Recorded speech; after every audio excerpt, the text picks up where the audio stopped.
Next, we're going to talk about Rule 16 and Rule 17, and we're going to talk about these rules together because they pertain so much to one another. So Rule 16 is action by the giveaway vessel. So I mentioned earlier, in these situations between different vessels, there could be a giveaway vessel and there's going to be a stand-on vessel. So Rule 16 is action by the giveaway. Rule 17 is action by the stand-on vessel. First, let's talk about Rule 16, action by the giveaway vessel. He has the easiest job in the whole book. The giveaway vessel is directed to take early action to stay well clear. That's all they have to do. Take early action and stay well clear of another vessel. That's it, period. That's Rule 16. Rule 17, action by the stand-on vessel.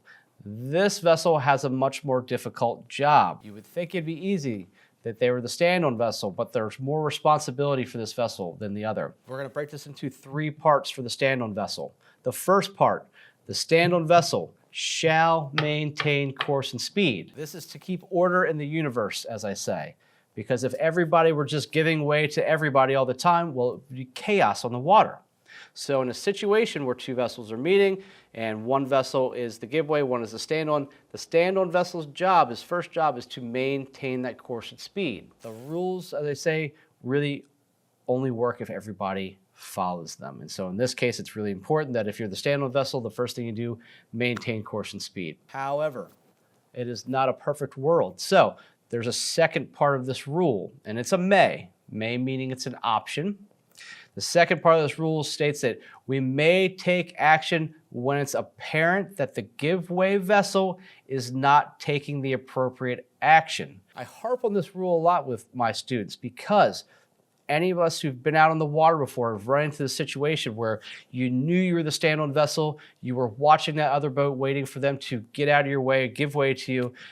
For whatever reason, they weren't paying attention, but they weren't. And you sat there questioning the scenario or what was going on until you finally take action here and you take the second part of this rule. You take action when it's apparent that the giveaway vessel is not. Well, the rules allow us to do that. However, there's a few parts to this. It does say in the rule, we want to avoid turning to port for our vessel on our own port side.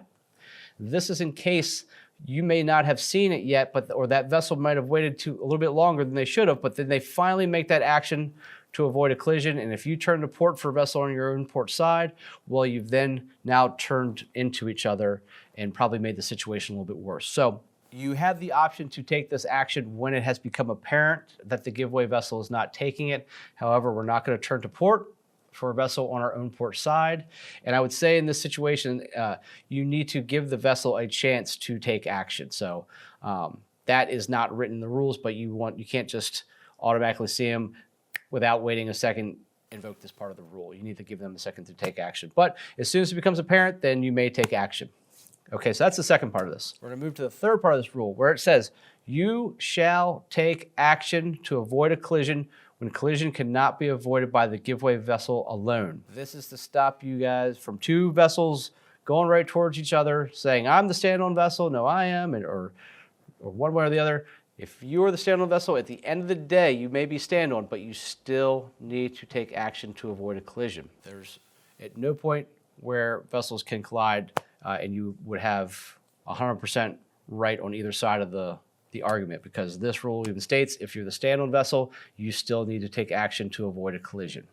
That's Rule 16 and Rule 17, action by the giveaway, action by the stand-on. For the stand-on vessel, they have 3 parts of that rule. First, maintain course and speed. Second, may take action when it's apparent that the giveaway vessel is not. And the third part of that rule is that the stand-on vessel shall take action when collision cannot be avoided by the giveaway vessel alone. That's Rule 16 and Rule 17.